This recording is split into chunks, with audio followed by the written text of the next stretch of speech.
So with the lighting panel here, when one of the lights is green, it means that it is controlling the lighting in the room. So when you press that same light again, it turns off, and now control is removed from this panel. So this panel here overrides the lighting control desk in the sound booth. So if you're wanting to control lights from the back, this needs to be turned off. No lights on. So during a service, this needs to be turned to the off position. Okay. And so when you turn it off, the only way to turn it off is to push the one that's preset light is already on. Yes. So if it was preset 4 that was lit, pushing... Yeah, so we'll move over to preset 4. You'll notice that that light now goes green. Right. And to turn preset 4 off, you just hit the light again. And now I have control of the back. That's correct. Perfect. Scott's going to quickly demonstrate for you how to turn on the LED lighting. It's in the corner there, just an on-off switch. Off. On. And you'll hear them kind of whir up in the background.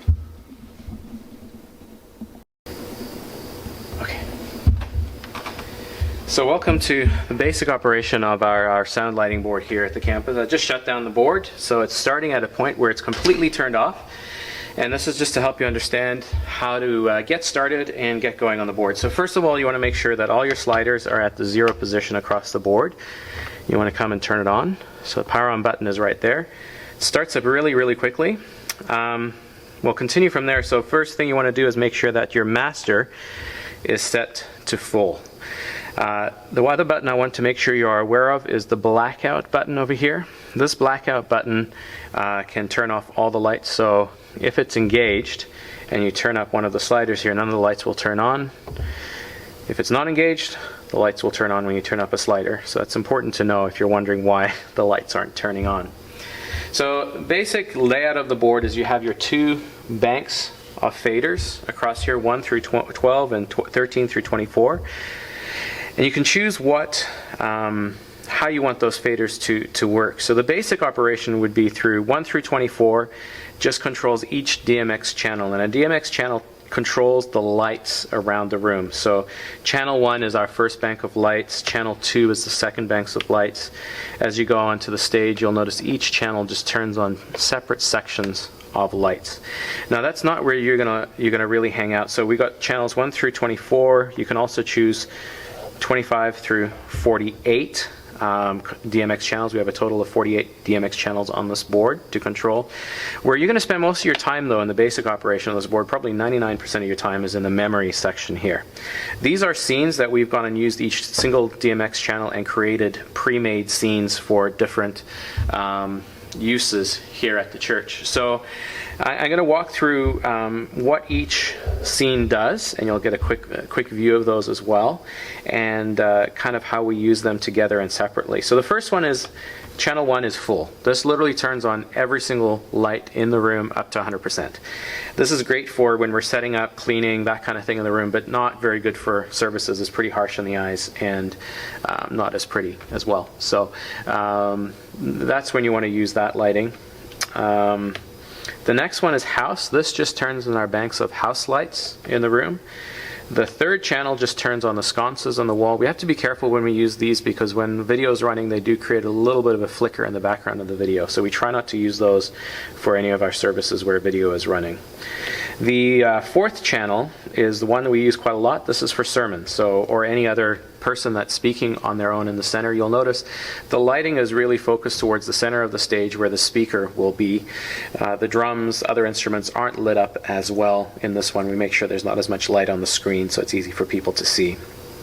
The house lights are fairly bright in the setting. If you do feel that there is a part in the sermon where the house lights need to come up, say for example the speaker walks down the stairs into the congregation, you can mix this together with the house lighting setup and just increase the house lights. But the house lights are set right now for our video, and so whenever we're recording a video, just have the slider up and maybe some color LEDs, but don't change any of the other lighting settings because that's all balanced for our video cameras. The fifth channel here is for worship.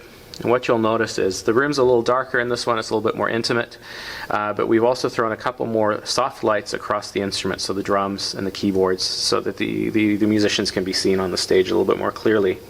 So those are our basic main lighting setups. The next 4 channels head into LED, and so as you go in through channel 6, sometimes you might want just white, you might want red light, you might want green light, you might want blue light, or a mixture of those. You mix blue and red together, you get a purple. You throw a little bit more, it gets more white. As you come in here, reds and greens, you're going to get more of your orange tones and that kind of thing. So the way that works with, say, a sermon, the best color for sermons, the one that we want you to use while Pastor David or anyone is speaking, is to stick with mainly blue tones. Blue looks really good on the skin and looks good on video. You can mix that in with a little bit of red for some purple hues, or a little bit of green for more of an aqua look, depending on how the sermon slides look as well. You want to make that look as good as possible on the stage. So that's how they, and in the worship, what you might want to do is throw the worship slider up here and then mix in colors that would match the backdrop. So if we got more of a purple backdrop, or we got more of a harvesty scene, you might want to go for oranges and reds, and just take a look at the backdrops, and it's up to you to try and match those as best you can. So the best way to switch between different settings is, say you're in worship and Pastor David's going to come up and speak, slide up the next scene first, and then draw the old one down. Same as if you're going from a sermon into worship, slide up the worship scene, bring the old one down, so that you're not getting any black. It goes much smoother the other way around. So that's basic operation of our lighting board. Last thing I want to show you here is how to turn off the board. So let's say we've been running everything for the Sunday morning. You're now done. Basically slide everything to 0 again, hit the power button, and it's going to ask you shutdown request confirm. Hit confirm, and you're good to go home for your Sunday afternoon nap. Okay.